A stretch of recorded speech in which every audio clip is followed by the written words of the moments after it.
Hello my dear followers, welcome back to our channel SSK crazy reviews. ఇంకా రాజాసాబ్ మూవీని అయితే కంప్లీట్గా వాచ్ చేయడం జరిగింది. ఎస్టర్డే నైట్ అయితే నేనైతే ప్రీమియర్స్ అయితే వాచ్ చేశాను. దీని కంప్లీట్ రివ్యూ అనేది ఈరోజు వీడియోలో మాట్లాడుకోబోతున్నాం. కొత్త యూస్ అయినా మన ఛానల్ సబ్స్క్రైబ్ చేసుకోకపోతే ఒక సబ్స్క్రైబ్ చేసుకోండి. ఫర్దర్ అప్డేట్స్ మిస్ అవ్వకుండా ఉండాలంటే పక్కన బెల్ ఐకాన్ కూడా ఆల్ మీద ట్యాప్ చేసుకోండి. ఎందుకంటే నేను చేసే ఫర్దర్ అప్డేట్స్ అన్ని మీకు నోటిఫికేషన్ రావడం జరుగుతాయి. సో నా వీడియోస్ ఈజీగా అండ్ ఫాస్ట్గా అయితే మీరైతే వాచ్ చేయొచ్చు.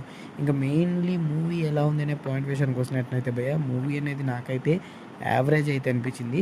ఎందుకు అనేది కంప్లీట్ డీటెయిల్గా అయితే మాట్లాడతాను. ఎక్కడ వీడియోని అయితే స్కిప్ చేయకండి. ఫస్ట్ ఆఫ్ ఆల్ మూవీ విషయానికి వచ్చినట్లయితే, మూవీలో మనకి ప్లస్ పాయింట్స్ విషయానికి వచ్చినట్లయితే, ప్లస్ పాయింట్స్ మెయిన్లీ మన ప్రభాస్ గారి వింటేజ్ లుక్ భయ్య. ప్రీవియస్లీ రిలీజ్ అయినటువంటి మూవీస్ అన్నింటిలో మనం ప్రభాస్ గారిని అయితే ఈ పరంగా లుక్స్ అనేవి చాలా అంటే చాలా మిస్ అయ్యి ఉంటాం.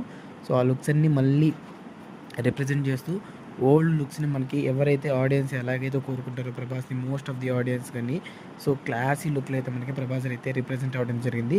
అండ్ మెయిన్లీ సాంగ్స్ కూడా అయితే వైబ్ ఏదైతే ఉంటుందో ఆ వైబ్ అనేది ఇప్పటిదాకా చాలా వరకు రిలీజ్ అయినటువంటి ప్రభాస్ సాంగ్స్లో ఆ వైబ్ని మనం మిస్ అవుతాం. సో కంప్లీట్ వైబ్ అనేది మనకి అయితే రిలీజ్ చేయడం అనేది ఒక మూవీ టీం అయితే. ఇంకా మెయిన్లీ స్టోరీలు ఏం చూస్తున్నట్లయితే, ఇంకా మనోడు మన తాత కోసం వస్తాడు. బట్ ఆ తాత అనేవాడు ఎలాంటోడు, అసలు జరిగిన స్టోరీ ఏంటి, సో అతని తాతని చేదెక్కించుకున్నాడా, లేదంటే తాతనితో పోరాడా, సో ఈ విధంగా ఫైనల్ ఎండింగ్ అనేది ఏమైంది, అసలు దీనికి పార్ట్ సీక్వెల్ ఉందా లేదా, ఇలాంటి డీటెయిల్స్ అన్ని రోజు మనం మూవీ అయితే చూసి వాచ్ చేసి తెలుసుకోవాల్సిందే. ఇంకా స్టోరీ వైజ్ చూసినట్లయితే నాకైతే అంత పెద్ద బ్రిలియంట్ స్టోరీ అయితే ఏమనిపించలేదు. బట్ ఏదైతే మారుతి గారు రిప్రజెంట్ చేద్దాం అనుకున్నారో స్క్రీన్ ప్లే మాత్రం అది మాత్రం బోల్తా పడిపోయింది.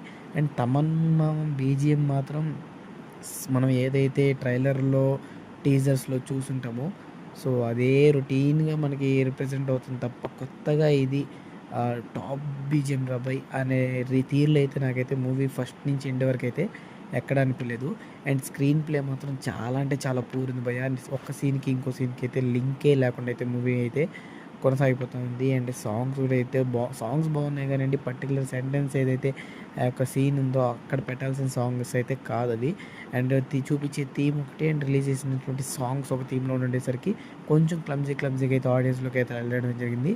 అండ్ అలాగే కొన్ని సర్టైన్ డైలాగ్స్ కూడా అయితే మూవీలో అయితే నాకైతే సింక్ అయ్యాయని అనిపించలేదు. ఎందుకంటే ఆ పర్టికులర్ డైలాగ్స్ వల్ల ఏంటంటే ఆ యొక్క సీన్ మీద కొంచెం సిల్లీగా వెళ్ళిపోవడం అయితే జరుగుద్ది. కాబట్టి ఆ యొక్క పర్టికులర్ డైలాగ్స్ కానివ్వండి, సాంగ్స్ కానివ్వండి, పూర్ బ్యాక్గ్రౌండ్ స్కోర్ కానివ్వండి, అండ్ కొంచెం పూర్ స్క్రీన్ ప్లే కానివ్వండి, సో ఇవన్నీ కొంచెం రాజాసాబ్ మూవీకి అయితే నాకైతే మైనస్ అనిపించాయి. అండ్ కొన్ని లాజిక్ లెస్ సీన్స్ కూడా అయితే ఉన్నాయి రిప్రజెంట్ చేస్తూ. సో అవి కూడా అయితే అస్సలు మనకి ఆ పర్టికులర్ సీన్ మొత్తాన్ని స్పాయిలర్ చేసేస్తాయి. సో ఓవరాల్లీ ఒక గుడ్ అటెంప్ట్ మన టాలీవుడ్లో ఒక కామెడీ హర్రర్ ఓరియంటెడ్ మూవీని కొంచెం అడ్వెంచర్లో విఎఫ్ఎక్స్ని వాడి రిప్రజెంట్ చేద్దాం అనుకున్నారు. బట్ ఓవరాల్ అయితే ప్రభాస్ లుక్స్ కోసం కానీ ఖచ్చితంగా మూవీని ఆస్కర్స్ మీద వాచ్ చేయొచ్చు. 9th, 10th, 11th వరకు అయితే ఈ యొక్క మూవీని అనేది యాక్సెప్ట్ చేయండి. 12th మనకి మన చిరంజీవి గారు మన వరప్రసాద్ మూవీ ఏదైతే ఉందో సో అది రిలీజ్ చేసిన తర్వాత దాని గురించి కంప్లీట్ రివ్యూ అనేది మన ఛానల్లో షేర్ చేసుకుందాం. సో తర్వాత ఈ రెండు మూవీస్లో ఏ మూవీని మనం వీకెండ్ ప్లాన్ చేసుకోవాలో కంప్లీట్ డీటెయిల్స్ అన్ని మన ఛానల్లో వస్తూ ఉంటాయి. కాబట్టి వెంటనే మన ఛానల్ సబ్స్క్రైబ్ చేసుకోవడం వల్ల ఇంకా ఉంటే వెంటనే ఛానల్ సబ్స్క్రైబ్ చేసుకోవడం మాత్రం మర్చిపోకండి. So these the video guys, and take care again, by.